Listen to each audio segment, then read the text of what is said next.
sorga, kami serahkan waktu ke depan ini ke dalam tangan-Mu. Biarlah seperti pujian yang kami naik jadi seruan doa setiap kami. Kami mau mengikut Tuhan seumur hidup kami. Kami mau mengikuti teladan-Mu ya Tuhan dan hidup hanya di dalam Engkau. Tuhan tolong kami, biarlah waktu ke depan ini kami boleh sungguh-sungguh nikmati oleh karena berkat Tuhan atas kami melalui firman-Mu. Dan biarlah hidup kami boleh hidup sesuai dan seturut dengan kehendak-Mu agar nama-Mu ditinggikan, dimuliakan. Hanya di dalam nama Tuhan kami Yesus Kristus kami berdoa mengucap syukur. Amin. Selamat siang semua, shalom. Sungguh saya bersyukur apabila pada siang hari ini saya diberikan kesempatan untuk dapat men-sharingkan kebenaran firman Tuhan dengan teman-teman sekalian di tempat ini. Dan sebelumnya ini merupakan kali pertama saya khotbah di Connection. Oleh sebab itu saya mau kenalkan diri, saya namanya Stanley. Ya, saya pelayanan di GKY Gading Serpong. Dalam hal ini juga saya menitipkan salam. Lagi. Oke. Saya menitipkan salam dari teman-teman youth di GKY Gading Serpong. Biarlah dalam satu payung GKY gitu ya, kita boleh saling mendoakan, saling mendukung satu sama yang lain. Biarlah melalui kehidupan anak-anak muda di daerah Serpong, di dalam kehidupan anak-anak muda yang di GKY, kita dapat menjadi dampak gitu ya. Saya diberikan tema yaitu adalah siapakah yang terbesar. Mari saya ajak kita semua untuk membuka Alkitab kita dalam Lukas 22 ayat 24 sampai 30. Lukas 22 ayat 24 sampai ayat yang ke-30.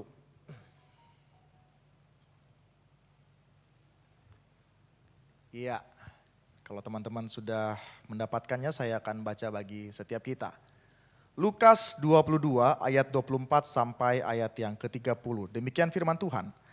Terjadilah juga pertengkaran di antara murid-murid Yesus, siapakah yang dapat dianggap terbesar di antara mereka.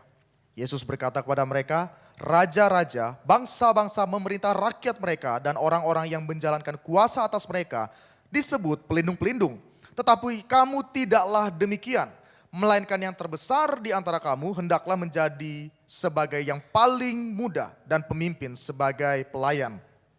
Sebab siapakah yang lebih besar, yang duduk makan atau yang melayani?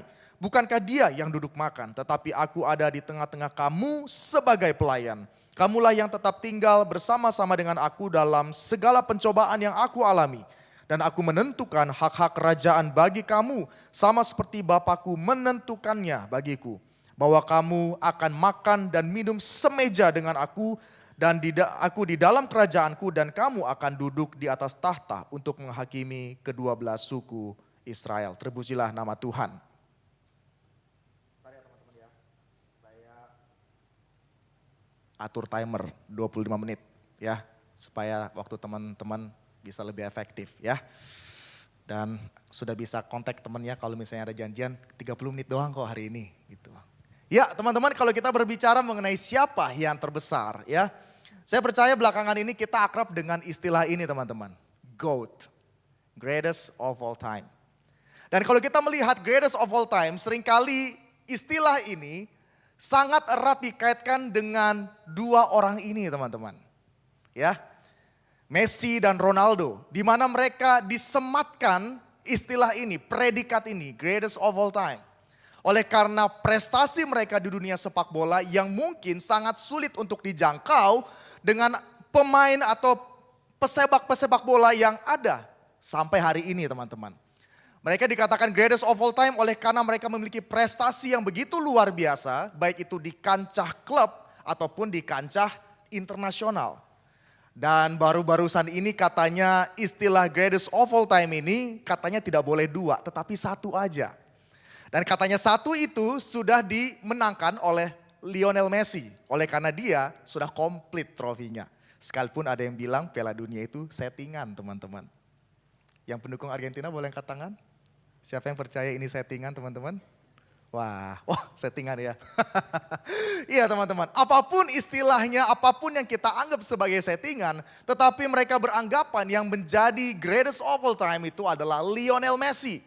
Karena trofinya sudah lengkap. Mulai dari Copa America, mulai dari Piala Dunia, sampai di klub pun semua dia miliki. Ballon d'Or juga dia semua, penghargaan individu semua dia miliki teman-teman. Oleh sebab itu kita melihat dari apa yang menjadi kacamata dunia, seringkali yang terbesar itu adalah kita melihat dari apa yang dimiliki atau apa yang dicapai oleh seseorang. Teman-teman, setiap orang saya percaya ingin menjadi yang terbesar. Mau sebagus apapun kita memberikan citra diri kita adalah orang yang rendah hati. Tetapi deep inside kita, kita pasti yang paling tahu kita mau menjadi yang terbesar. Teman-teman sekalian, kalau kita melihat contohnya dalam kehidupan kita, kita mungkin melihat dari adik-adik kita yang di sekolah minggu ataupun di remaja begitu ya. Orang tuanya suruh belajar ini itu, hari Senin pulang sekolah les piano, habis les piano les berenang, habis itu les berenang istirahat, habis itu sekolah, besoknya lagi les gambar, habis les gambar, habis itu les bahasa Jepang, habis itu tidur, besoknya lagi Rabu les ini, les itu, les ini, les itu, les ini, les itu, les itu. Apakah ada di sini ada yang mengalami kejadian yang seperti itu? Wah, orang tuanya pushy banget supaya kamu dapat menjadi yang terbaik, supaya kamu bisa 1, 2 hal, 3 hal yang dapat menolong kamu survive dalam dunia ini. Teman-teman, itulah yang seringkali mendorong kita melihat bahwa siapa yang terbesar adalah berdasarkan dari apa yang kita miliki, apa yang bisa kita tunjukkan, sehingga ketika kita bisa melakukan banyak hal, maka apa teman-teman? Kita mendapatkan recognition dari orang. Kita mendapatkan satu legitimasi dari orang. Ketika orang melihat kita memiliki banyak hal, maka seakan-akan kita punya otoritas untuk melakukan A supaya orang-orang dapat mengikutinya. Dalam hal ini kalau kita lihat dalam pelayanan di gereja teman-teman, mungkin kita juga sering melihat akan hal ini. Wah, siapa yang dipilih menjadi aktivis? Karena nggak ada yang jadi penatua di sini kan, saya nggak pakai kata istilah penatua atau majelis. Wah, siapa yang dipilih menjadi aktivis atau pengurus dari Connection? Wah, mulai dari lihat, oh good looking, oke, satu termaafkan kalau yang lainnya nggak bagus, asal good looking oke lah kayak gitu. Kemudian apa? Wah, dia itu orangnya punya materi yang cukup sehingga ya oke lah kalau misalnya ada yang nggak bisa ikut hangout, dia bisa tackle dikit lah gitu ya. Segala hal dilihat dari apa yang ditunjukkan dari sisi materi teman-teman. Wah, saya percaya teman-teman di sini nggak seperti itu. Di sini dipilihnya sesuai dengan takut akan Tuhan kan Lausa? Benar kan? Ih, kok pada senyum? Mencurigakan ini. Ya, tapi apapun teman-teman, kalau kita melihat seorang yang dikatakan pantas untuk memimpin atau pantas untuk leading someone, itu berdasarkan dari apa yang dimiliki. Ya, maka tidak mengherankan teman-teman, seringkali banyak orang-orang yang dalam gereja itu mungkin mengalami apa yang namanya seringkali kepahitan. Oleh karena mereka tidak dianggap sebagai special loyalty member. Ya. Seringkali ada yang pernah mengatakan begini, sudah bertahun-tahun saya melayani di gereja. Sudah setiap minggu, bahkan seminggu 2 kali saya datang ke ibadah minggu, ke doa. Belum lagi kalau ada kegiatan yang lain. Giliran saya sakit, gak ada satupun yang ngunjungin saya. Wah, habis itu apa? Kepahitan. Gereja ini tidak bertumbuh. Tidak menghargai orang-orang yang setia seperti saya. Jadi seakan-akan ketika dia menjadi seorang loyalty member itu, dia sudah mengumpulkan poin yang begitu banyak melalui ketaatannya beribadah, memberikan persembahan perpuluhan, kemudian melalui pelayanannya sehingga dia dapat menjadi nasabah prioritas yang kalau gereja, kalau dia kenapa-kenapa gereja itu harus turun tangan untuk menolong dia. Teman-teman, pertanyaannya yaitu adalah siapakah yang terbesar? Apakah yang menjadi yang terbesar itu salah teman-teman? Siapakah yang terbesar? Itu menjadi satu pertanyaan kan. Tapi yang menjadi inti yang ingin kita bawa hari ini yaitu adalah apakah menjadi yang terbesar itu salah? Menurut kamu Filbert, salah nggak? Menjadi yang terbesar. Oh, Osbert sorry. Saya tim aneh, ketukar-tukar. Menurut kamu salah nggak Osbert? Menjadi yang terbesar. Gak apa-apa tetap masuk surga. Hah? Gak salah, gak apa-apa jujur aja ya. Menurut kamu Pak Dokter Gigi, menurut kamu menjadi yang terbesar salah atau enggak? Enggak salah. Pak Adi? Enggak salah, saya setuju teman-teman. Menjadi yang terbesar itu tidak salah. Dan Alkitab pun menunjukkan bahwa kita harus menjadi yang terbesar, teman-teman. Kita tidak boleh menjadi yang terkecil, kita harus menjadi yang terbesar. Karena seakan-akan kalau kita melihat bahwa menjadi yang terbesar dari apa yang saya deskripsikan sebelumnya, itu menjadi yang terbesar adalah sesuatu hal yang salah. Tapi yang menjadi concern saya yaitu adalah bukan yang terbesarnya yang salah, tetapi bagaimana sikap kita ketika kita menganggap diri kita itu besar. Teman-teman, kalau kita melihat dari apa yang Alkitab nyatakan, ya, bahwa sesungguhnya menjadi yang terbesar itu tidak salah. Dan kalau kita melihat dari firman Tuhan dalam Lukas 22 ayat 24 sampai 26, kita melihat di situ ada pertengkaran di antara para murid mengenai siapa yang terbesar, teman-teman. Kalau kita melihat di situ konteksnya yaitu adalah persiapan perjamuan malam, ya. Persiapan perjamuan malam di mana harusnya yang menjadi fokus pada saat itu Tuhan Yesus, tetapi di situ kita melihat para murid bertengkar akan siapa yang menjadi terbesar di antara mereka. Teman-teman, sesungguhnya dari apa yang ditunjukkan dalam Lukas ini, kita juga dapat menemukan penetapan perjamuan malam ini, kita bisa temukan di Matius, Markus, ya, dan juga Yohanes, teman-teman. Tetapi khusus untuk yang Lukas, kita hanya mendapatkan keadaan ini atau kejadian ini di mana para murid itu bertengkar satu sama yang lain untuk memperdebatkan siapa yang terbesar di antara mereka. Teman-teman, to be honest, dari apa yang mereka perdebatkan ini bukan kali pertama. Ini bukan kali pertama mereka itu memperdebatkan siapa yang terbesar di antara, nggak bisa kayaknya ya. Oke, next. Ini bukan kali pertama mereka memperdebatkan siapa yang terbesar di antara mereka. Tapi kalau dari apa yang dinyatakan Alkitab, setidaknya mereka itu 3 kali memperdebatkan siapa yang terbesar di antara mereka. Yang pertama itu dalam Lukas 9 ayat 46 sampai 48. Di mana saat itu mereka sedang memperdebatkan siapa yang terbesar di antara mereka. Tuhan Yesus kemudian mengambil seorang anak kecil supaya mereka belajar arti terbesar dari seorang anak kecil. Nah, dan kemudian dalam Matius 20 ayat 28, ini Ibu Yohanes dan Yakobus meminta posisi, teman-teman. Oh, ini mainnya orang tua gitu ya. Oh, anak saya duduknya paling depan dong supaya diperhatikan sama guru kayak gitu ya. Jadi mainnya orang tua ini. Wah, waktu melihat keadaan itu para murid itu yang lain pada kesel banget. Gila, mainnya orang tua cuy. Gila, kita ini siapa? Ini kemudian ini 2 orang ini minta posisi menjadi orang yang paling dipercaya atau paling yang dekat dengan Yesus. Dengan kata lain, orang yang memiliki otoritas lebih di antara mereka. Terjadilah pertengkaran di antara mereka. Dan kita melihat dalam Lukas 22 ayat 24 sampai 30, mereka kembali memperdebatkan siapa yang terbesar di antara mereka. Teman-teman, yang menjadi pertanyaannya yaitu adalah mengapa para murid itu sangat menginginkan posisi sebagai yang terbesar. Karena di sini mereka mempeributkan menjadi yang terbesar itu 3 kali. Artinya ini adalah sesuatu hal yang sangat serius dalam konsep para murid. Teman-teman, kalau kita mau lihat dalam konteks pada waktu itu, masyarakat itu didasarkan pada struktur hierarkis di mana mereka yang berkuasa atau berstatus sosial lebih tinggi dianggap lebih penting daripada yang lain. Oleh karena itu sudah umum bagi orang-orang untuk ingin dilihat sebagai yang terbesar dan terpenting.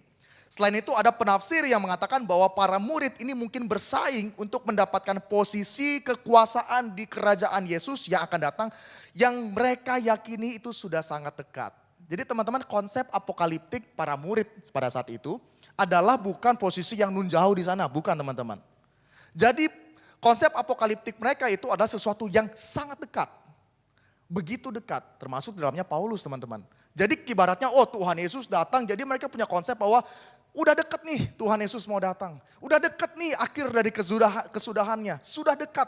Jadi bagi mereka ini merupakan satu hal yang urgent bagi mereka untuk cepat-cepat menentukan siapa yang terbesar di antara mereka. Oke, let's say lah, gak usah gua dah yang jadi yang terbesar.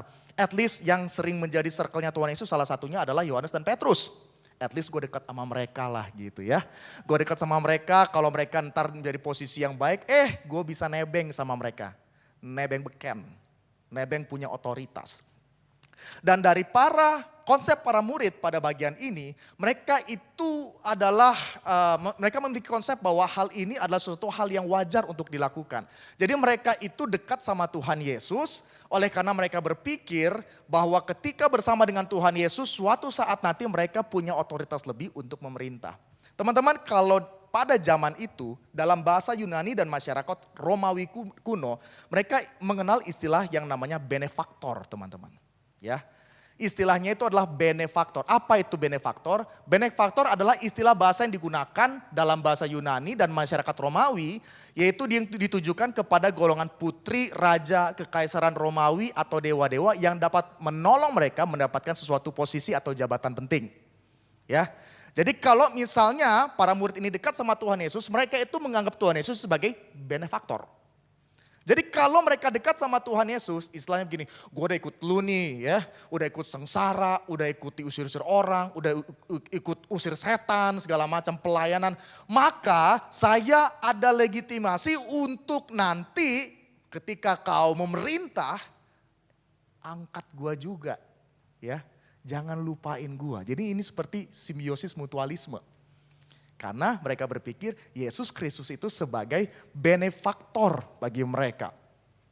Dan yang kedua yaitu adalah mereka sendiri ini tidak mengalami apa yang namanya ketidakpastian akan posisi mereka pada suatu kelak nanti pada saat Yesus memerintah. Jadi teman-teman, yang menjadi masalah yaitu adalah yang pertama, mereka menginginkan satu posisi di mana mereka berkuasa. Dan yang kedua, ada unsur ketidakpastian akan posisi mereka pada suatu kelak nanti memerintah pada saat Yesus memerintah. Ya, jadi ada dua hal ini. Kita melihat alasan mereka kenapa sangat menginginkan menjadi yang terbesar. Yang kedua ini adalah kita dapat melihat ketika mama dari Yohanes dan Yakobus itu datang sama Tuhan Yesus. Mereka itu marah gitu kan. Seakan-akan ketika mungkin ibu mereka itu meminta kepada Yesus, iya boleh bu, nanti masuk dari posisi kiri dan kanan saya, anak-anak ibu ya. Jadi yang lain itu nggak usah. Jadi kalau mereka sudah dianggap nih kanan kirinya nih ya, maka yang lain ini dianggap nggak penting. Bawahannya seperti itu. Tentu ini menimbulkan satu kemarahan di antara para murid yang lain. Maka ketika kalau kita melihat dalam Lukas 22 ayat 24 sampai 26, di sana Tuhan Yesus melihat kejadian ini dan dikatakan, terjadilah juga pertengkaran di antara murid-murid Yesus, siapakah yang dapat dianggap terbesar di antara mereka. Yesus berkata kepada mereka, raja-raja bangsa-bangsa memerintah rakyat mereka dan orang-orang yang menjalankan kuasa atas mereka disebut pelindung-pelindung. Tetapi kamu tidaklah demikian, melainkan yang terbesar di antara kamu hendaklah menjadi sebagai yang paling muda dan pemimpin sebagai pelayan. Artinya apa teman-teman? Di sini Tuhan Yesus sudah mengatakan bahwa kepemimpinan yang sejati itu bukan berbicara memiliki kuasa atau otoritas atas yang lain. Tetapi bagaimana kita dapat melayani orang lain. Dari sini saya sedikit berpikir. Dan ini yang saya dapat. Menjadi yang terbesar bukanlah persoalan seberapa besar yang kita miliki. Melainkan seberapa kecil apa yang ada di tangan kita. Apa artinya teman-teman? Menjadi yang terbesar bukan persoalan seberapa besar yang kita miliki. Tetapi seberapa kecil yang kita miliki. Teman-teman pasti kenal dengan istilah stay hungry, stay foolish. Siapa yang mengatakan ini? Steve Jobs. Siapa Steve Jobs? Pendiri dari Apple. Teman-teman, apa arti stay hungry, stay foolish? Di tengah-tengah Apple menjadi perusahaan yang begitu bernilai dan besar. Artinya itu adalah kalau kita sudah terlanjur melihat apa yang ada pada kita itu sudah terlanjur besar. Maka tidak ada dorongan lagi untuk kita mau belajar dan berusaha untuk senantiasa memberikan yang terbaik. Maka teman-teman, kalau kita melihat dari apa yang Tuhan Yesus katakan kepada mereka, dia katakan apa? Yang terbesar di antara kamu hendaklah menjadi sebagai pelayan, menjadi sebagai yang paling muda. Ya. Kalau kita mendengar muda, itu nuansanya apa teman-teman? penasaran, pengen coba-coba, ya kan? Bisa diajar, benar nggak? Yang bisa diajar itu yang tua atau yang muda? Kalau saya sama Lausedina masih muda, jelas masih bisa diajar. Gitu. Apalagi muda teman-teman, nuansa dari muda itu apa? Mau belajar, penasaran akan sesuatu, masih bisa diarahkan. Apalagi teman-teman, itulah nuansa dari hendaklah kamu menjadi muda dan pemimpin sebagai pelayan. Jadi kalau kita terus merasa atau sudah memikirkan bahwa apa yang kita miliki ini sudah terlalu besar, maka kita tidak akan pernah mau belajar lagi. Apalagi belajar apa artinya rendah hati teman-teman. Karena kalau kita sudah berpikir what I have is too big, pikiran kita yaitu adalah apa? Let me teach you. Ya kan? Saya udah punya banyak nih. Dipandang lu dikit. Yaudah, harusnya lu belajar dari gue. Gue ajarin lu. Tapi teman-teman di sini Tuhan Yesus mengatakan apa? Yang terbesar, kamu harus menjadi yang muda. Pemimpin harus melayani. Kalau kita tidak memiliki satu kerinduan untuk mau belajar dan mau rendah hati, kita tidak akan pernah menjadi yang terbesar. Teman-teman, kita tahu Mother Teresa adalah orang yang begitu luar biasa mendedikasikan hidupnya untuk melayani orang-orang yang sakit kusta di Kalkuta. Tetapi seorang Mother Teresa, dia mengatakan demikian, I'm a little pencil in the hand of writing God who is sending a love letter to the world. Jadi dia mengasosiasikan dirinya sebagai apa? Pensil. Pensil itu kecil. Tetapi pensil itu bisa diarahkan.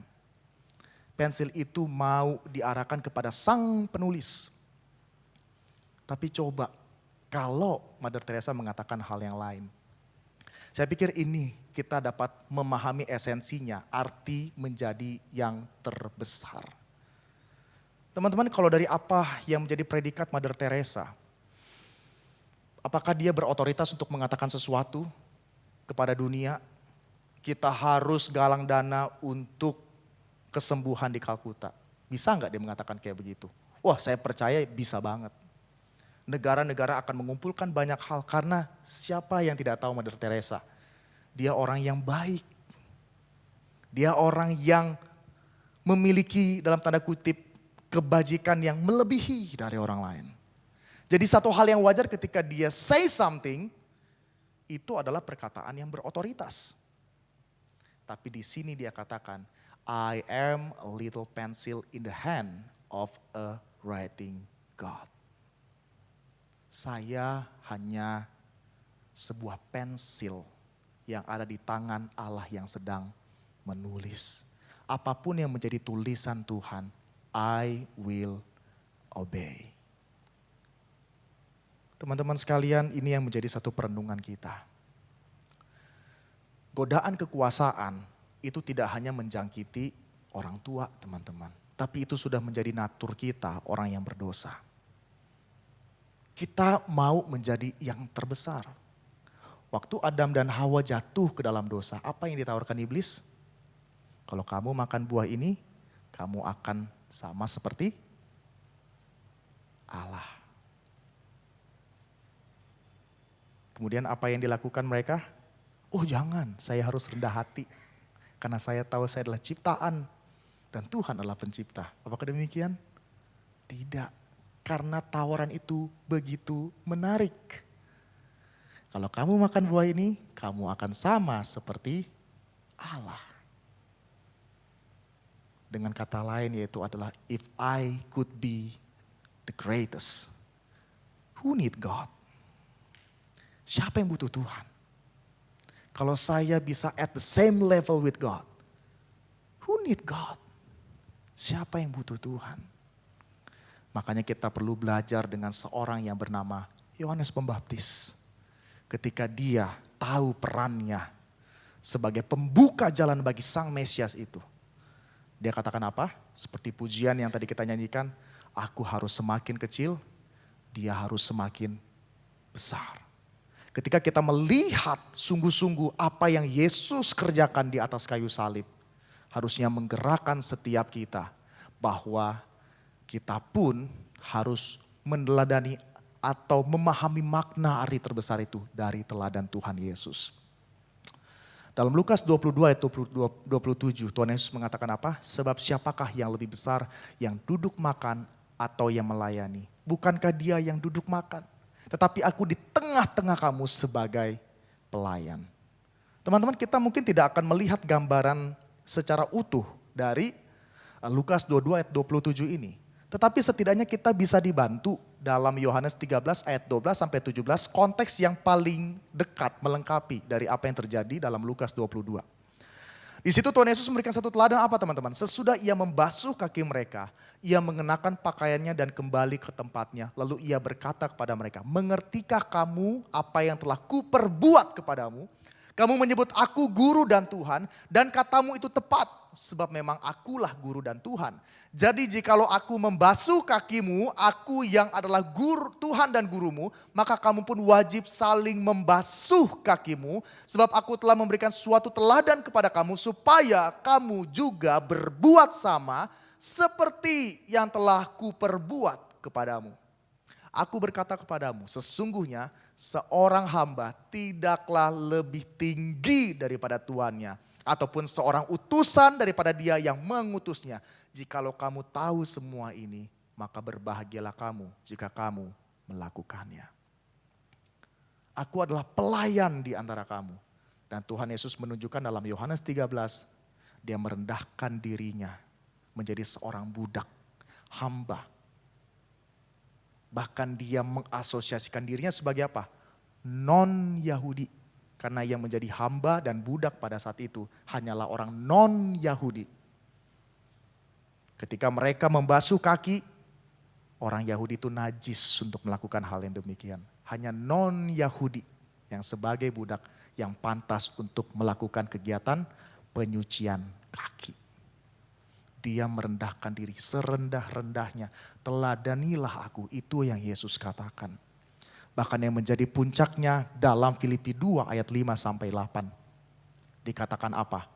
Hendaklah kamu dalam hidupmu bersama menaruh pikiran dan perasaan yang terdapat juga dalam Kristus Yesus, yang walaupun dalam rupa Allah tidak menganggap kesetaraan dengan Allah itu sebagai milik yang harus dipertahankan, melainkan telah mengosongkan dirinya sendiri dan mengambil rupa seorang hamba dan menjadi sama dengan manusia. Dan dalam keadaan sebagai manusia, ia telah merendahkan dirinya dan taat sampai mati, bahkan sampai mati di kayu salib. Teman-teman, inilah yang harus kita lihat. Who is the greatest? Mereka yang sungguh-sungguh melihat Kristus sebagai teladan ultimat dalam kehidupannya dan mau melayani orang lain di atas dasar kasih Kristus. Teman-teman, kalau kita melayani orang lain dengan usaha kita, dengan kebajikan kita, kerendahan hatian kita, saya pikir ini adalah suatu hal yang sulit untuk kita lakukan. Ya kan? Pertanyaannya, how long kita bisa? Berapa lama kita bisa jadi orang yang rendah hati? Berapa lama teman-teman? Jadi teman-teman, kalau kita berpikir dengan usaha kita, kita bisa melayani orang lain untuk menjadi yang terbesar. How long? Tetapi ketika kita bersama dengan Kristus, tidak berbicara mengenai how long kita bisa rendah hati. Bukan. Tapi bagaimana dalam keseharian hidup kita, kita sungguh-sungguh bergantung kepada Tuhan, hidup di dalamnya. Ketika kita melayani orang lain, ketika kita melayani di gereja, melayani orang-orang yang ada di sekitar kita, kita tahu yang kita lakukan oleh karena Kristus telah melakukannya kepada kita terlebih dahulu. Kapan? Di atas kayu salib. Di atas kayu salib, dia melayani kita semua. Ini yang harus kita bawa dalam pelayanan kita. Pelayanan kita harus pelayanan yang inkarnasional.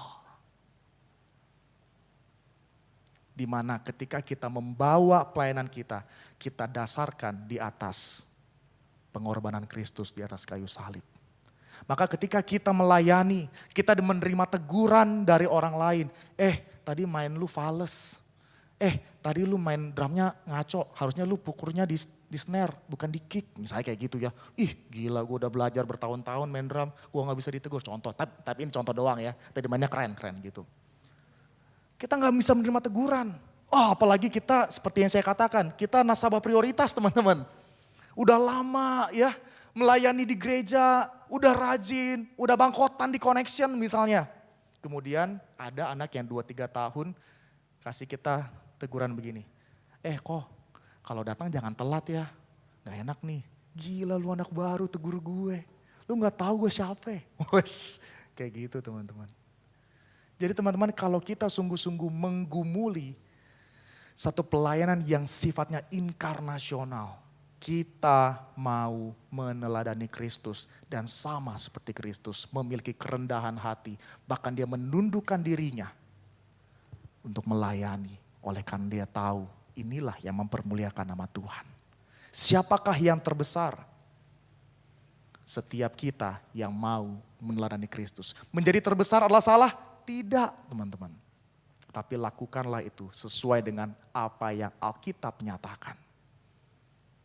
Hendaklah mereka yang terbesar menjadi yang paling mudah dan pemimpin haruslah melayani. Mari kita tundukkan kepala, kita berdoa.